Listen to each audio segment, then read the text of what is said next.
আল্লাহ নবী সাল্লাল্লাহু আলাইহি ওয়াসাল্লাম আল্লাহ রাব্বুল আলামিন যখন 40 বছর বয়সে তাকে নবুয়ত দিলেন, হেরা পর্বতের গুহায় যখন আল্লাহর নবীকে কোরআন দিয়ে আল্লাহ তাআলা নবুয়ত দিয়ে দিলেন, ওই দাওয়াত নিয়ে যখন দাওয়াতের মিশন নিয়ে কোরআনের মিশন নিয়ে যখন দুনিয়ার জমিনে আসলেন, আসার পরে আল্লাহ নবীজি হযরত আবু বকরকে বললেন, আবু বকর, আল্লাহ রাব্বুল আলামিন আমাকে নবুয়ত দিয়েছেন, আল্লাহ তাআলা আমাকে কোরআন দিয়েছেন, তুমি কি আমার উপর ঈমান আনবা কিনা? হযরত আবু বকর নির্দ্বিধায় বললেন যে আপনি সত্যিকারেই আল্লাহর নবী, এতে কোনো সন্দেহ নাই। সাথে সাথে আল্লাহ নবীজির উপর ঈমান আনলেন, বললেন লা ইলাহা ইল্লাল্লাহু মুহাম্মাদুর রাসূলুল্লাহ। কালেমা পড়ে তিনি মুসলমান হয়ে গেলেন। আল্লাহর নবীজি হযরত আলীর কাছে যাইয়া বললেন, আলী গো, আল্লাহ তাআলা আমাকে কোরআন দিয়েছেন, আমার আল্লাহ তাআলা আমাকে নবুয়ত দিয়েছেন, তুমি কি আমাকে নবী হিসাবে স্বীকৃতি দিবা? হযরত আলী রাদিয়াল্লাহু তাআলা আনহু নির্দ্বিধায় তিনিও আল্লাহ নবীজির উপর কালেমা পড়ে মুসলমান হয়ে গেলেন। যখন এই আল্লাহ নবীজি এই কালেমাকে যখন মানুষের ধারে পৌঁছানোর জন্য গেলেন, সর্বপ্রথম বাধা হলো রাষ্ট্র। কালেমার দাওয়াত দেওয়ার প্রথম বাধা কি? রাষ্ট্র বাধা দিল। আবু জেহেল ছিল তখন রাষ্ট্রপ্রধান। আরবের রাষ্ট্রপ্রধান ছিলেন কে? আবু জেহেল। আবু জেহেল দেখলেন যে মুহাম্মদ কিসের একটা নতুন ধর্ম নিয়ে আসছে, ও যা বলে মানুষ তো তাই শুনতেছে, আল্লাহ নবীজির মুখ থেকে যা বের হয় মানুষ তাই তো গ্রহণ করতেছে। আয় হায়, যেভাবে লাইন দিয়ে কালেমা পড়ে মুহাম্মদের উপর কালেমা পড়ে মুসলমান হয়ে যাচ্ছে, কয়দিন পরে তো আমার ধর্মে কোনো লোক খুঁজে পাওয়া যাবে না। খাইছে তো, কিভাবে তাকে দমানো যায়? আল্লাহ নবীজিকে কালেমার দাওয়াত দেওয়া থেকে কিভাবে বিরত রাখা যায়? শুরু হয়ে গেল মারামারি। আল্লাহ নবীজির কাছে আসলেন, দাওয়াত নিয়ে আসলেন। আবু জেহেল তিনটা শর্ত নিয়ে আল্লাহ নবীজির চাচা আব্দুল মুত্তালিবের কাছে আসলেন। আয়েশা বললেন, আব্দুল মুত্তালিব, তোমার ভাতিজাকে বুঝাও। আবু জেহেলের কি ভাতিজা ছিলেন না রাসূল? কি বলেন, আবু জেহেলের ভাতিজা ছিলেন না? একই বংশ, একই বংশ। ভাইকে বললেন, ভাই, তোমার ভাতিজা আব্দুল্লাহর পুত্র মুহাম্মদকে একটু থামাও, যা শুরু করছে আমার তো স্যার থাকবে না, আমরা যেই ধর্ম পালন করি এই ধর্ম তো সে রাখবে না। কিছুদিনের মধ্যে মনে হয় যেন মুহাম্মদের ধর্মেই সব মানুষ ধর্মান্তরিত হয়ে যাবে, তারে থামাও। সে কি চায়? সে যা চায় আমি তাকে তাই দিব। আবু জেহেল প্রস্তাব করলেন, আব্দুল মুত্তালিব, তোমার কাছে আমার তিনটা দাবি, তুমি এই তিনটা দাবি মুহাম্মাদের কাছে পেশ করবা। এক নম্বর দাবি, মুহাম্মদ যদি এই দেশের সুন্দরী নারীকে চায়, আমি তার কাছে সুন্দরী নারীকে বিবাহ দেওয়ার ব্যবস্থা করব। দুই নাম্বার, সে যদি এই আরবের সকল সম্পত্তি চায় তাহলে তাকে সম্পত্তিগুলো দিয়ে দেওয়া হবে। তিন নম্বর প্রস্তাব, আর মুহাম্মদ যদি ক্ষমতা চায় তাহলে তাকে ক্ষমতা দেওয়া হবে, তবুও যেন সে কালেমার দাওয়াত দেওয়া থেকে বিরত থাকে। বলেন, কালেমার দাওয়াত দেওয়া থেকে মুহাম্মদ সাল্লাল্লাহু আলাইহি ওয়াসাল্লাম বিরত থাকবো না। প্রস্তাব দিছে কি? আরবের সবচাইতে সুন্দরী নারী, তার সঙ্গে বিবাহ দেওয়া হবে। বলেন তো, আরবের সুন্দরী নারীকা তামাম পৃথিবীর সব নারীকে যদি এক জায়গায় করে মুহাম্মদ সাল্লাল্লাহু আলাইহি ওয়াসাল্লামের জন্য আনা হয়, তারপরেও কি কালেমার দাওয়াত দেওয়া বন্ধ থাকবে? না। কি বলেন, বন্ধ হবে? না, বন্ধ হবে না। দুই নাম্বার, যদি আরবের সকল সম্পত্তিও যদি সে চায়, স্বর্ণ গহনা টাকা পয়সা যা আছে তাই দেওয়া হবে, তবুও যেন কালেমার দাওয়াত দেওয়া থেকে বিরত থাকে। তিন নম্বরে, সে যদি শেয়ার চায়, ক্ষমতা চায়, তাও তাকে দেওয়া হবে, তবুও যেন কালেমার দাওয়াত দেওয়া সে বন্ধ করে দেয়। গভীর রাতে আল্লাহ নবীজি যখন ঘরে ফিরলেন কালেমার দাওয়াত দেওয়ার জন্য, কালেমার দাওয়াত দিয়া আল্লাহ নবীজি যখন কালেমার দাওয়াত দিয়া ঘরে ফিরলেন গভীর রাতে, চাচা অপেক্ষায়। আসার পরে বললেন, ভাতিজা, আবু জেহেল আমার কাছে এসেছিল তিনটা প্রস্তাব নিয়ে। আল্লাহ নবীজি বললেন, চাচা কি প্রস্তাব নিয়ে এসেছে? চাচা একটা একটা করে তিনটা প্রস্তাব দিলেন। আল্লাহ নবীজি সাল্লাল্লাহু আলাইহি ওয়াসাল্লাম দ্ব্যর্থহীন কণ্ঠে ঘোষণা করলেন, চাচা আপনিও শুনে রাখেন, আবু জেহেল যদি আমার এক হাতে চন্দ্র আর এক হাতে যদি সূর্য এনে দেয়, তবুও মুহাম্মদকে কালেমার দাওয়াত দেওয়া থেকে এক চুল পরিমাণ ফিরাইতে পারবে না। প্রস্তাব কি কম দিছিল নাকি? তিনটা প্রস্তাব, সব হয়তো তিনি পায়ে যাইতেন গা। কি বলেন, পাইতেন কিনা? আল্লাহ নবীজির দায়িত্বহীন কণ্ঠে ঘোষণা একটাই, আবু জেহেল যদি আমার এক হাতে সূর্য এনে দেয় আর এক হাতে যদি চন্দ্রটাকেও এনে দেয়, যদি সম্ভব হয়, এটা দেওয়া কি কোনোদিন সম্ভব হবে? এক হাতে চন্দ্র এক হাতে সূর্য দেওয়া সম্ভব হবে? হবে না। যদিও সম্ভব হয়, তবুও আবু জেহেলকে আপনি বলে দিয়েন, আবু জেহেল, তোমার প্রস্তাবে আমার ভাতিজা এক চুল পরিমাণও সাড়া দেয় নাই। আল্লাহ নবীর চাচা বললেন, ভাতিজা, আমিও জানতাম তুমি যে এইরকম একটা উত্তর দিবা, এটা আমার মনের মধ্যেও জানা ছিল যে আমার ভাতিজা যেই কালেমার দাওয়াত দেয় এই কালেমা থেকে ফিরানো সম্ভব হবে না।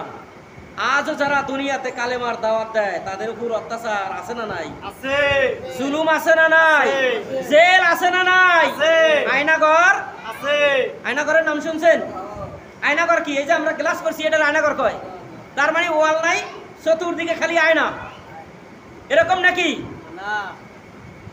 10 তলা বিল্ডিং এর নিচে আয়নাঘর হয়েছে, যেখানে আলেমদেরকে হক কথা কালেমার কথা বলার কারণে যে আয়নাঘরে আটকাইয়া নির্যাতন করা হইতো। একদিন 2 দিন নয়, 1 বছর 2 বছর নয়, বছরের পর বছর তাদেরকে অত্যাচার নির্যাতন করা হতো। খাবার দেওয়া হতো মাত্র 2-1টা বিস্কিট আর একটু পানি, এই ছিল তাদের খাবার। এরপরেও আল্লাহ তাআলা বাঁচায় রাখছেন। খাবার দিয়ে আল্লাহ তাআলা বাঁচায় নাই, ঈমান দিয়ে আল্লাহ তাআলা তাদেরকে বাঁচায় রাখছেন। কারণ ঈমানের জোর, ঈমানের শক্তি কত বেশি, এটা আল্লাহ নবীজির জেলখানার থেকে শিক্ষা নেওয়া যায়। আল্লাহ নবীজিকে আবু জেহেল যখন প্রস্তাব দিয়েছিলেন, 3টা শর্ত দিয়েছিলেন। যদি 3টা মানে রাষ্ট্র ক্ষমতা দেওয়া হবে, নারী দেওয়া হবে, অর্থ সম্পদ দেওয়া হবে।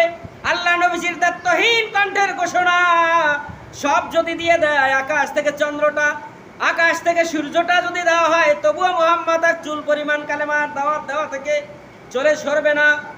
আল্লাহ নবীজি সাল্লাল্লাহু আলাইহি ওয়াসাল্লাম এই ঘোষণা দেওয়ার পরে আবু জেহেলের কাছে যখন সংবাদ গেল, আবু জেহেল দেখলেন কোন প্রকারে তাকে ফিরানো যাচ্ছে না। আল্লাহ নবী কি সাল্লাল্লাহু আলাইহি ওয়াসাল্লামকে শিহাবে আবু তালেবের মধ্যে, জেলখানার মধ্যে ঢুকায় দেওয়া হলো। 1 দিন 2 দিন নয়, 1 বছর 2 বছর নয়, আল্লাহ নবীজিকে 3.5 বছর পর্যন্ত জেলখানায় আটকায় রাখা হয়েছিল। খাবার দেওয়া হতো না, পানি দেওয়া হতো না, গাছগাছালির পাতা খেয়ে আমার নবীজি জীবনযাপনও করেছেন। আল্লাহ নবীজির পায়খানাগুলো ছাগলের পায়খানা, লাদির মতন হয়েছে। আল্লাহ নবীজিকে এত কষ্ট তারা দিয়েছিল, কিন্তু তারপরও আল্লাহ নবীজি ইসলামের দাওয়াত দেওয়া, কালেমার দাওয়াত দেওয়া থেকে একটু বিরত রইছেন। কি বলেন, বিরত ছিলেন? তার ওয়ারিস যারা হবে তারাও কোনোদিন জেল জুলুমকে, অত্যাচারকে ভয় পায় না। মৃত্যুকে ইমানদার কোনোদিন ভয় পায় না। মৃত্যু হলো ইমানদারের জন্য হাদিয়া। সুবহানাল্লাহ। মৃত্যুটা ইমানদারের জন্য কি? হাদিয়া। তারা কখনো ভয় পায় না। আল্লাহ নবীজি সাল্লাল্লাহু আলাইহি ওয়াসাল্লামকে জেলখানায় আটকানোর পরে যারা আল্লাহ নবীজিকে আটকায়া বাড়িতে গিয়েছেন, সমস্ত নেতারা বাড়িতে যাওয়ার পরেই তারা ধমক খাওয়া শুরু করে দিয়েছেন। আল্লাহ তাআলার পক্ষ থেকে তাদের উপর লানত শুরু হয়ে গেছে। আল্লাহ নবীজিকে আটকায় রাখার পরে বাড়িতে গেলেন। আবু জেহেলের সাঙ্গপাঙ্গ মন্ত্রীরা যখন বাড়িতে গেলেন, একজন বললেন, আমি শুনেছি নাকি তুমি মুহাম্মদকে জেলখানায় আটকায় রাখছো আবু জেহেলের কথায়, তুমি বাড়িতে আসছো, আমাকে কোনোদিন মা বলে ডাক দিবা না। মা সন্তানকে বলেন, তুমি আমাকে কোনোদিন মা বলে ডাক দিবা না। সন্তান বলে, মাগো এইরকম কেন বলছো? বলতেছে, এই কাকে কোলে করে মুহাম্মদকে অনেক লালন পালন আমি করেছি, এই কুলের মধ্যে আমার মুহাম্মদ বড় হয়েছে। আমার মুহাম্মাদের মুখ থেকে জীবনে কোনোদিন ফাহেসা কথা শুনি নাই, কোনো মিথ্যা কথা শুনি নাই। আমার মুহাম্মাদের মতো ভালো মানুষ আল্লাহর জমিনের উপরে আরশের নিচে আর একজনও নাই। কেন তোমরা তাকে আটকাইছো? মুহাম্মদকে যতদিন পর্যন্ত বের করে না আনবা, ততদিন পর্যন্ত আমাকে মা ডাক দাও, তোমার জন্য আমি হারাম ঘোষণা করলাম। নেতার উপর চাপ শুরু হয়ে গেছে। আর একজন বাড়িতে চলে গেছেন, যাওয়ার পরে স্ত্রী বলছেন, তুমি নাকি আবু জেহেলের কথায় মুহাম্মদকে জেলখানায় আটকে রাখছো শুনলাম।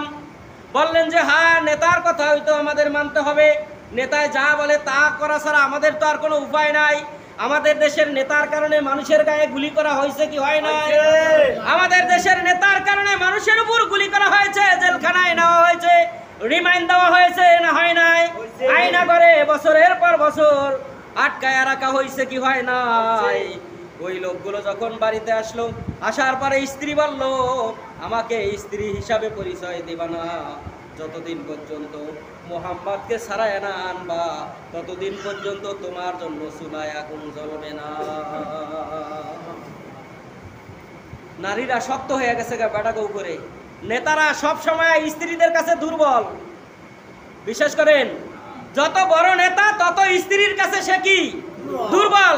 বাড়িতে গেলে ধাক্কা খাওয়া লাগে, রাস্তায় ধাক্কা খায় পাবলিকের, বাড়িতে গেলে ধাক্কা খায় স্ত্রী, সন্তানের, মা বাবার। কি বলেন, খায় কিনা?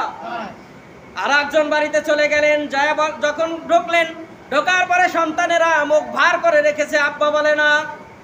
আমাদের মানুষের সারা জীবনের স্বপ্ন কি? সন্তান, মা বাবা যত কষ্ট করে আসুক না কেন, সন্তান মা বাবা বাড়িতে আসার পরে যখন সন্তানেরা মাকে মা বলে ডাক দেয়, বাবাকে বাবা বলে ডাক দেয়, সমস্ত কষ্ট বাপ মা ভুলে যায় কি যায় না? কি বলেন, যায় কিনা? ওই সন্তান বাড়িতে আসার পরে মুখ ভার করে রেখেছে, কথা বলে না। জিজ্ঞাসা করো কি হয়েছে? কয় তোমার সঙ্গে কথা নাই, তুমি দিনের নবী মুহাম্মদকে জেলখানায় আটকাইছো। জেলখানার থেকে যতদিন পর্যন্ত না ছাড়াইবা ততদিন পর্যন্ত আব্বাটা তোমরা শুনতে পারবা না। কষ্টটা কি এখন বেশি না আরো কম হয়েছে? রাস্তার পাবলিকের গাইল, জনগণের কিল, বাড়িতে আইসা আত্মীয় স্বজনের থেকে ডাক বন্ধ হয়ে গেছে গা।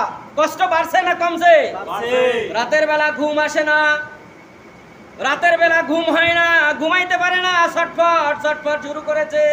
বিছানায় ঘুম হয় না, ঘুম দেওয়ার মালিককে। আপনার আমার ঘুম যদি চলে যায়, ঘুম যে কত বড় নেয়ামত বোঝা যাবে যখন আপনার 2-4 দিন বিছানায় ঘুম না হয়। দৌড়ান ওষুধ আনার জন্য, ওষুধ খায়া ঘুমানোর চেষ্টা করেন, কিন্তু কাম হয় না।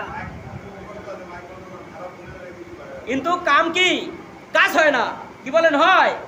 কাজ হয় না। আরে ঘুম না হইলে মানুষের সব কষ্টটা কি ঘুমের মধ্যে না? ঘুম হয় না, এর চাইতে আর কষ্ট কিছু নাই। এরপরে বাড়িতে আসছে, এখন কার ঘুম হয় না? এবার একজন চিন্তা করতেছে, এখন আমি কি করব?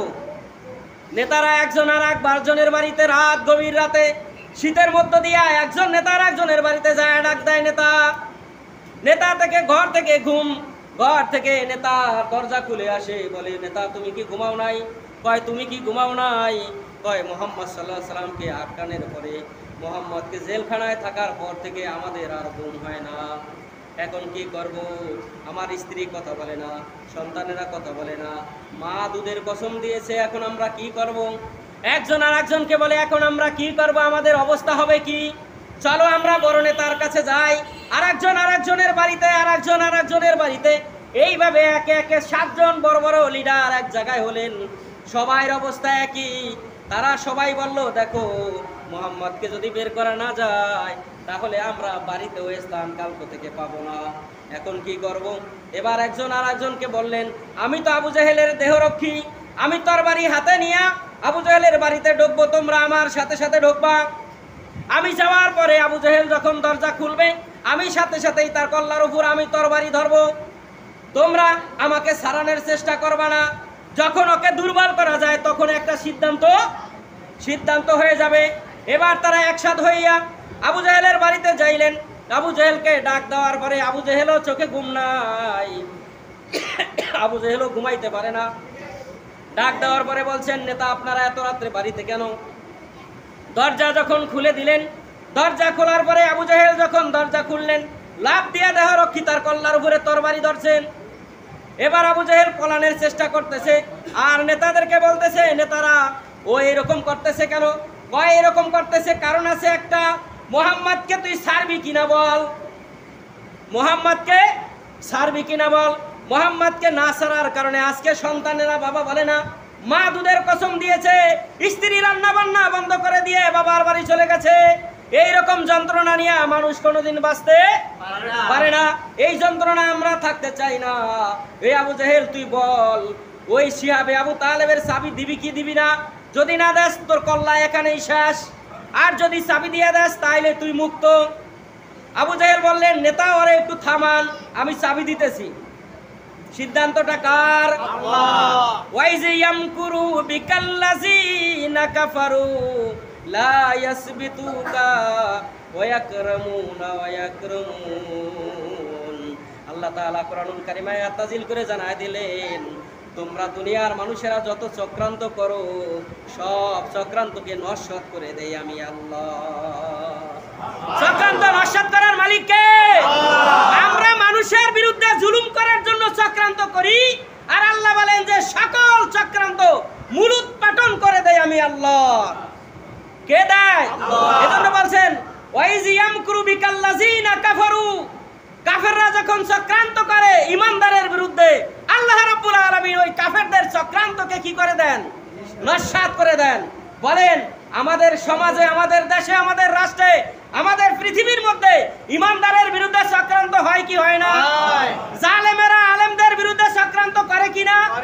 জালেমেরা সাধারণ মানুষকে জিম্মি করে, তারা লুটপাট করে কি করে না? করেনি? আল্লাহ নবীজি সাল্লাল্লাহু আলাইহি ওয়াসাল্লামকে বের করার জন্য যখন আবু জেহেল চাবি দিয়া দিলেন, এই 7 জন বের হয়ে আবু জেহেলের বাড়ি থেকে বাইর হয়েই সাথে সাথে তাকবীর দিলেন, লিল্লাহে তাকবীর। আওয়াজ দিয়ে বলি, লিল্লাহে তাকবীর। কারণ এই 7 জন কিন্তু আল্লাহু আকবার ধ্বনি দেওয়ার লোক না, এরা কিন্তু 7 জন আবু জেহেলের মন্ত্রী। এই লোকগুলার জবান থেকে আল্লাহু আকবার ধ্বনি হওয়ার কথা না, ধ্বনি হওয়ার কথা না। যখন জালেম থেকে মাজলুমেরা যখন মুক্তি পায়, তখন মাজলুমের জবান থেকে আল্লাহু আকবার ধ্বনি আল্লাহ নিজেই বের করে দেন, সুবহানাল্লাহ। কারণ এই 7 জন তো আবু জেহেলের এই মন্ত্রীরা, তাদের জবান থেকে আল্লাহু আকবার ধ্বনি বের হওয়ার কথা নয়। জালেম যখন মাজলুমদেরকে মুক্তি দিয়া সে যখন পালিয়ে যায়, তখন সাধারণ মানুষের মধ্যে আল্লাহ রাব্বুল আলামিন স্পৃহা তৈরি করে দেয় আল্লাহু আকবার ধ্বনি দেওয়ার জন্য, সুবহানাল্লাহ। দেয় কিনা? রাস্তাঘাটে এখন মিছিল আছে না নাই? কি বলে, রাস্তা কতক্ষণ কা ভয় করে? জালেম ক্ষমতায় আছে? ক্ষমতায় নাই। আছে কারা এখন? এখন মাজলুমেরা আছে। কারণ মাজলুমের কাছ থেকে মাজলুমেরা নিরাপদ, জালেমের কাছে কোনোদিন মাজলুম নিরাপদ নয়। বুঝতে হবে, আল্লাহর কোরআন সামনে নিয়ে কথা বলতেছি, একটা কথাও কি ভুল হওয়ার সম্ভাবনা নেই ইনশাআল্লাহ। কারণ কোরআন সামনে থাকলে কোরআনের চাইতে সত্য কথা আর কোনো আছে না? বলেন, কোরআনের চাইতে সত্য কোনো বাণী আর আছে? তাইলে কোরআনের চাইতে সত্য কথা আছে? আল্লাহর নবীজিকে বের করার জন্য চাবি নিয়ে যখন রাস্তায় বের হলেই তাকবীর দিলেন, লিল্লাহে তাকবীর। আকাশ বাঁকা, বাতাস প্রকম্পিত হয়ে গেল। যেই দিন আমার নবীকে শিহাবে আবু তালিবের মধ্যে আবু জেহেল যখন বন্দী করেছিলেন, ওই দিন থেকে যেই মায়ের দুগ্ধ সন্তান, শিশু সন্তান পান করত, কেমনে বুঝলো রহমাতাল লিল আলামিন জেলখানায় তারা মায়ের বুক থেকে দুধ খাওয়া বন্ধ করে দিয়েছেন? বলেন তো, যেই সন্তান মায়ের বুক দুধ পান করে বড় হয়, মায়ের দুধ পান করে বেঁচে থাকে, ওই সন্তান যদি দুধ না খায়া যদি শুধু কান্নাকাটি করে, ওই মায়ের যন্ত্রণা কতটুকু কঠিন। ওই মা দিনে রাত্রে ঘুম আসতে পারে না, শুধু সন্তান কান্দে আর কান্দে, বুঝে না। বৃদ্ধ মানুষগুলো শুধু আল্লাহর নবীর জন্য হাহাকার করেছিলেন আর কেঁদেছিলেন। আল্লাহ নবীকে বের করার জন্য যখন 7 জন তাকবীর দিলেন, তাকবীর দিয়ে যখন বের হয়ে গেলেন, বের হওয়ার সাথে সাথে তাদের মিছিলের সঙ্গে আবাল বৃদ্ধ বনিতা হাজার হাজার মানুষ লাইন পড়ে গিয়েছে, মুহাম্মদকে মুক্ত করার জন্য যাইতেছি।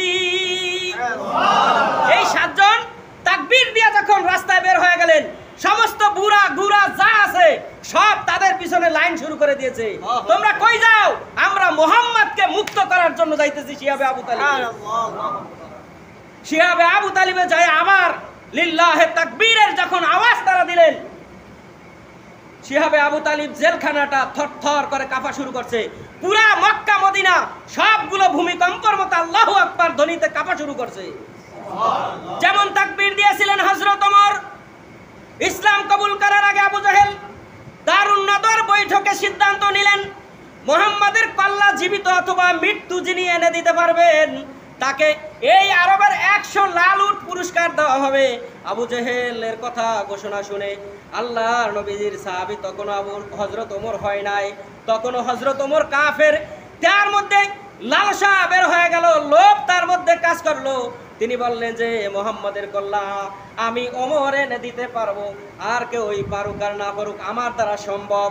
কারণ ইসলাম কবুল করার আগে ওমর যেরকম বাহাদুর ছিলেন, ইসলাম কবুল করার পরে আল্লাহ তার চাইতে বড় বাহাদুর বানায় দিয়েছে।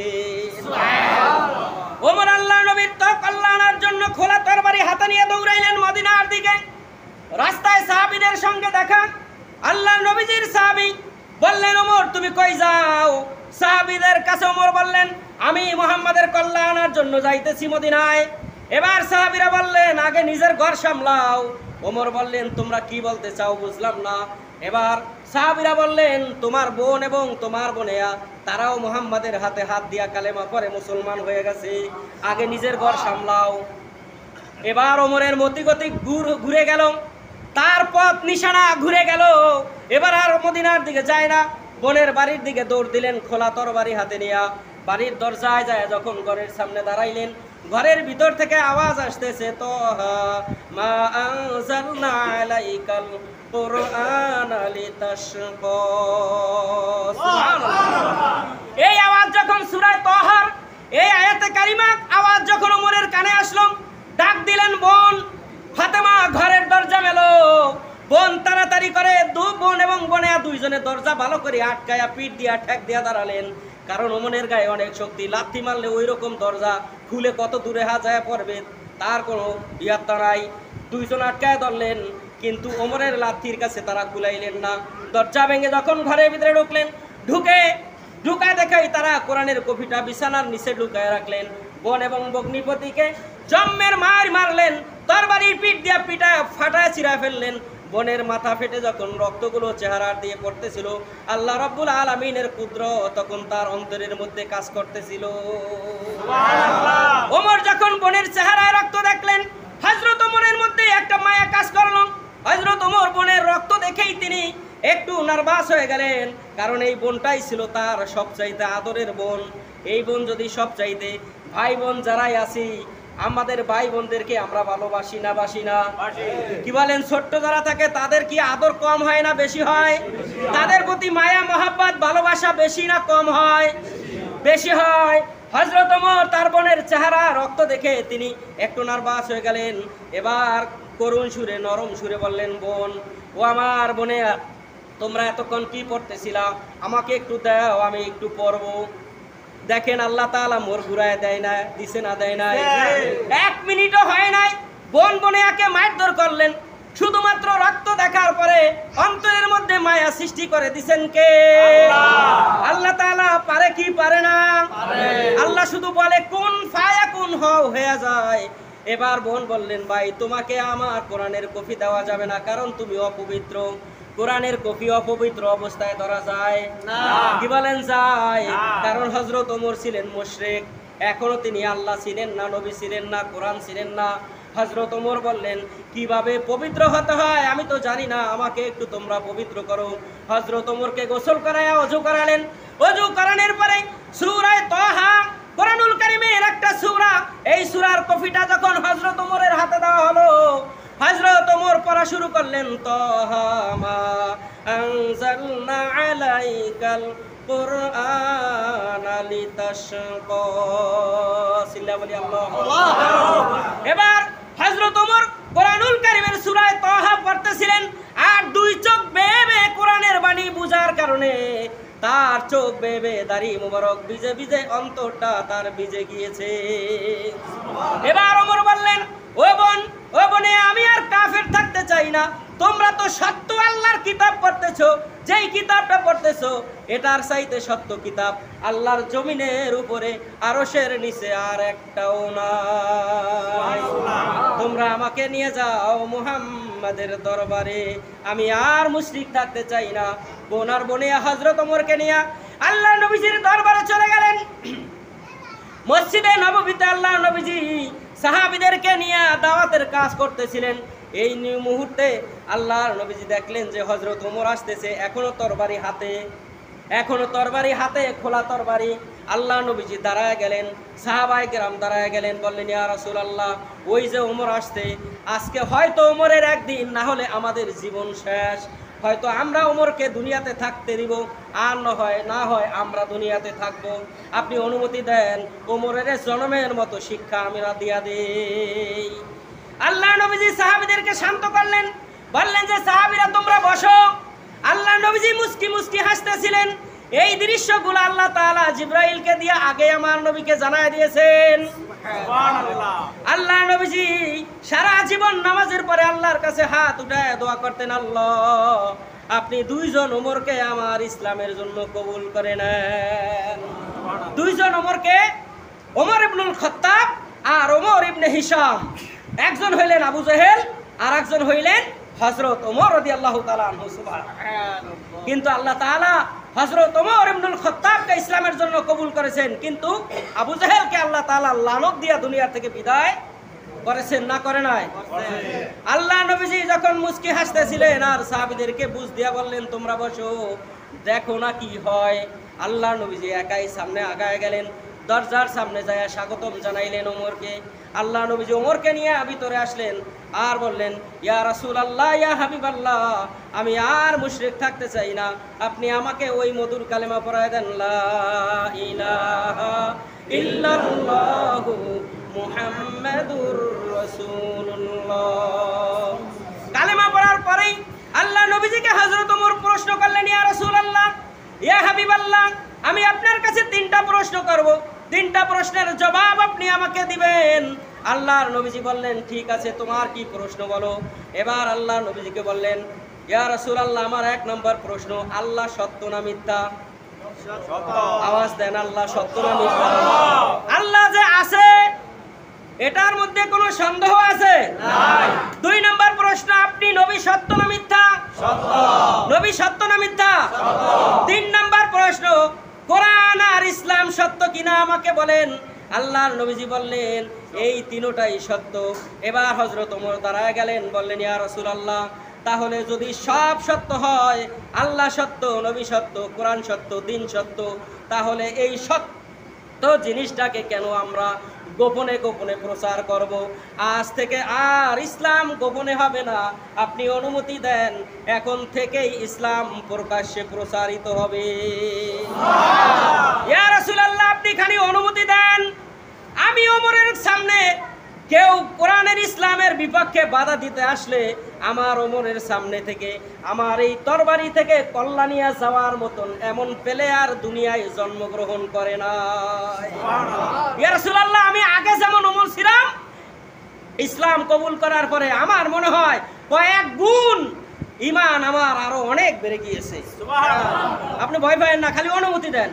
আল্লাহ নবীজি দেখলেন যে ওমরের যেই মানসিকতা, এরে বাধা দিয়া কোনো কাম হবে না, বাধা দিয়া কোনো লাভ নাই। আল্লাহ নবীজি বলেন, ঠিক আছে, তবে সাবধানে দ্বীন প্রচার করবা। আল্লাহ নবীজির সঙ্গে 12 জন সাহাবী ছিলেন। ওমরকে নিয়ে যখন 13 জন হয়ে গেল, হযরত ওমর এই 13 জন নিয়ে বের হয়ে গেলেন মদিনায়। মসজিদে নববী থেকে বের হয়ে আল্লাহ নবীজির সাহাবী হযরত ওমর 3টা কাতার করলেন। সামনের কাতারে একজন মাত্র হযরত ওমর, খোলা তরবারি হাতে। পাশে 3টা কাতার, 3 4 12 জন। হযরত ওমর বললেন, আমি লিল্লাহি তাকবীরের আওয়াজ দিব, তোমরা সাথে সাথে আমার আওয়াজে জবাব দিবা। হযরত ওমর বের হয়ে বললেন, লিল্লাহি তাকবীর। 12 জনে আওয়াজ দিছে আল্লাহু আকবার। একজনে আওয়াজ দিছেন লিল্লাহি তাকবীর, 12 জনে আওয়াজ দিছেন আল্লাহু আকবার। এই আল্লাহু আকবার ধ্বনি যখন মসজিদে নববীর সামনে থেকে যখন বেজে উঠেছে, মনে হয় যেন তুরস্কের ভূমিকম্প আর কি রকম হয়েছে। পুরা মক্কা মদিনার মাটিগুলো যেন ভূমিকম্পের মতন এইভাবে থরথর করে কাঁপা শুরু হয়ে গেছে। কারণ আওয়াজটা কার? আল্লাহু আকবার। আওয়াজটা কার? এই আওয়াজটা কি ছোট না বড়? এর চাইতে বড় কোন শব্দ পৃথিবীতে আছে? আল্লাহু আকবার ধ্বনির চাইতে বড় কোন ধ্বনি আছে? আল্লাহু আকবার ধ্বনি দিয়া যখন হযরত ওমর সামনে ধরলেন, রাস্তায় মানুষের জাম পড়ে গেল। কারা? আবু জাহেলের শাসন আমলের মধ্যে এই মক্কা মদিনার অলিতে গলিতে আল্লাহু আকবার ধ্বনি দেয়। এরা আবার কারা? এরা কারা? কার এত বড় সাহস? এই সাহস নিয়ে যখন পাবলিকেরা যখন বের হইতে লাগলেন, বাইর হয়ে চায় দেখেন হযরত ওমর সামনে মিছিল ধরতেছে আর পিছনে 12 জন আল্লাহু আকবার ধ্বনি দিতেছে। সুবহানাল্লাহ। যে ওমরের চেহারা দেখে সে ওই বিড়ালের মতো লেজ গুটায়া ঘরের মধ্যে দৌড়ায়, কেউ বা জানলা দিয়ে তাকায়, কেউ বা দরজা খুলে তাকায়, কেউ বা রাস্তায় সাহস করে আসে। আয়েশা যখন ওমরের দেখে তখন ওই ঘরের ভিতরে দৌড় দেয়। আবু জাহেল চিন্তা করলেন, আমার শাসন আমলে আমার রাজ্যের মধ্যে আল্লাহু আকবার ধ্বনি দিবে এমন বেড়াটা কেডারে? বাইরে ছায়া দেয় আবু জাহেল, দৌড় দিয়া ঘরের মধ্যে ঢুকছে। যাওয়ার পরে স্ত্রী জিগায়, কি গো তুমি না সাহস নিয়ে গেলা বাগের লান, আয়া বললা দি বিড়ালের লান, কারণটা কি? কয় কইস না, মিছিলের সামনে আবু জাহেল, আজরাইলটা সামনে। আজরাইল সামনে থাকলে কেউই যাইবো মরণের ভয়ে? বলেন তো না। হযরত ওমর সামনে, ও যত বাহাদুরি দেয় সাধারণ মানুষের উপরে না? আবু জাহেল তার স্ত্রী বলে কি, যত বাহাদুরি দেয় সাধারণ মানুষের উপরে। এখন আর ওমরের কাছে যাওয়ার মতন যোগ্যতা নাই না? কারণ এখন ওমর হযরত আবু জাহেল এখন মাথা নিসমিল দিয়া কি আছেন? মাথা নিসমিল দিয়া রয়েছেন স্ত্রীর সামনে। এখন আর সাহসে কুলায় না, এখন আর কি নাই?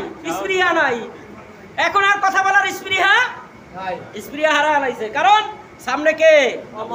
কারণ সবাই জানে যে ওমর কি মানুষ, ওমর কি জিনিস, এটা আবু জাহেল কি জানতো না? জানতো না? তাহলে আল্লাহু আকবার ধ্বনির আওয়াজটা ছোট হবে না বড় হবে? যত বড় আওয়াজ দিবেন তত আপনার ঘাড়কে কিয়ামতের ময়দানে আল্লাহ উঠায় দিবেন উঁচা করে। সুবহানাল্লাহ। সে আল্লাহ রাব্বুল আলামিন বলতেছেন, জালেম হয় 3 রকম।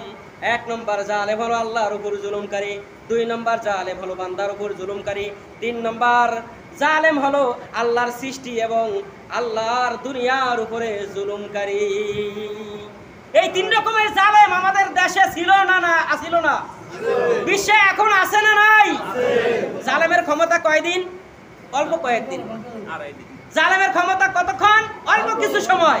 কারণ জালেমকে আল্লাহ তাআলা অভয় দিয়া, ক্ষমতা দিয়া দেখে যে জালেম ভালো হয় না খারাপ হয়ে যায়। জালেমরা ক্ষমতা পাইলে কি হয়? খারাপ হয়ে যায়। সেই কথাই আল্লাহ রাব্বুল আলামিন কোরআনুল কারীমে সূরা মুমিনের 18 নম্বর আয়াতের মধ্যে বলতেছেন, ওয়া আনজিরুহুম ইয়াউমাল আজিফাতিল ইজিল কুলুবু লাদাল হানাজিরি কাযিমিনা মালিজ যালিমিনা মিন হামিমিন ওয়ালা শাফিঈন ইউতা। রব্বুল আলামিন বলতেছেন, হে নবী আপনি দুনিয়ার জালেমদেরকে সতর্ক করে বলে দিন, ও দুনিয়ার জালেমেরা তোমাদের ক্ষমতা কিন্তু চিরস্থায়ী না। কে বলতেছেন? আল্লাহ। আল্লাহ তার নবীকে বলতেছেন, নবী দুনিয়ার জালেমদেরকে আপনি বলে দেন, তোমরা যারা জালেমগিরি করো, জুলুম করো, তোমাদের ক্ষমতা কিন্তু চিরস্থায়ী নয়। আমার আল্লাহ যেই সময় ধরবেন খপ করে, তোমার জালেমগিরি মুহূর্তের মধ্যে শেষ হয়ে যাবে। কি দুনিয়ার জালেমদের ক্ষমতা আছে? না। আবু জাহেল ছিল নাই, ফেরাউন ছিল, জালেমগিরি করছে, এখন আর নাই। নমরুদ জালেমগিরি করছে, এখন আর নাই। কেনান জালেমগিরি করছে, এখন আর নাই। যুগে যুগে যত ফেরাউন আসবে, যত হামান আসবে, যত আবু জাহেল নমরুদের আসবে, কাউকে আল্লাহ রব্বুল আলামিন ইজ্জত দিয়া দুনিয়ায় রাখবেন না, বেইজ্জতি করে আল্লাহ দুনিয়ার থেকে তাদেরকে বিদায় করে দিবেন। এজন্য আল্লাহ রাব্বুল আলামিন বলতেছেন, হে নবী আপনি দুনিয়ার জালেমদেরকে আপনি সতর্ক করে বলে দিন, তোমরা কিয়ামতকে ভয় করো, কারণ কিয়ামত তোমাদের খুব নিকটে। সেই দিন আল্লাহ তোমাদের দিকে ফিরে তাকাবেন না। আল্লাহ জালেমদের দিকে ফিরে তাকাবে না। সেই দিন আফসোস করবে তারা। আফসোস করতে করতে হাতের আঙ্গুলগুলো কামড়ায় খেয়ে ফেলবে, হাতের বাজু পর্যন্ত, এই পর্যন্ত কামড়ায় খেয়ে ফেলবে, আর বলবে হায় আফসোস, আমরা যদি নবীদের কথা শুনতাম, আমরা যদি কোরআনের কথা শুনতাম, আমরা যদি আলেমদের কথা শুনতাম, আজকে আমাদের এই দুর্গতি হতো না। ও আল্লাহ, তুমি আমাদেরকে আবার একটু দুনিয়ায় সময় দাও, আমরা দুনিয়ায় যায়া কিছু কাল আমরা থেকে আমরা নবীদের কথা শুনবো, তুমি আল্লাহর কথা শুনবো, কোরআনের কথা শুনবো, ভালো ভালো কাজ করে আমরা আবার তোমার কাছে আসবো। কিন্তু আল্লাহর সময় দিবেন না। জালেমদের জন্য আর কোনো সময় আছে? আর জালেমদের জন্য পরকালে রয়েছে আল্লাহ তাআলার পক্ষ থেকে যন্ত্রণাদায়ক, লাঞ্ছনাদায়ক শাস্তি। আল্লাহ তাআলা আমাদেরকে জালেমগিরি করা থেকে হেফাজত রাখুক, বলেন আমিন। আমরা যেন মানুষের উপর জুলুম না করি, আমরা জেনে শুনে যেন আমরা মানুষের উপর অত্যাচার না করি, কারণ অত্যাচারীর অবস্থা বেশি ভালো হয় না, জালেমের অবস্থা কোনোদিনই ভালো হয় নাই। কারণ আল্লাহ তাআলা বলছেন ইন্না বাদশা রাব্বিকা লাশাদীদ, সব ক্ষমতার মালিক কে? দুনিয়ায় বাদশাহী দেওয়ার মালিক কে? জিল্লতি দেওয়ার মালিক কে? বেইজ্জত করার মালিক কে? তাকে কি বিশ্বাস করেন? আজকে আমি যদি বাহাদুরি ক্ষমতা পাইয়া যদি বাহাদুরি করি, একদিন এই ক্ষমতা আমার আল্লাহ থাপ্পড় মেরে নিতে পারবে কি পারবে না? নেওয়ার মালিক আছে না নাই? তিনি তো আছেন। মনে হয় ফেরাউনের মনে হয় আল্লাহ তাআলা লোহিত সাগরে ডুবাইয়া মনে হয় আল্লাহর ক্ষমতা কিছু কমে গেছে। নমরুদের জুতা দিয়া ফিডাইয়া আমার আল্লাহ বুঝি মশা দ্বারা কামড় খাওয়াইয়া মনে হয় আল্লাহর ক্ষমতা কিছু কমছে? কমে নাই তো, একরকমই তো আছে, কমবে? কারণ তার ক্ষমতা কমার কোনো সুযোগ নাই।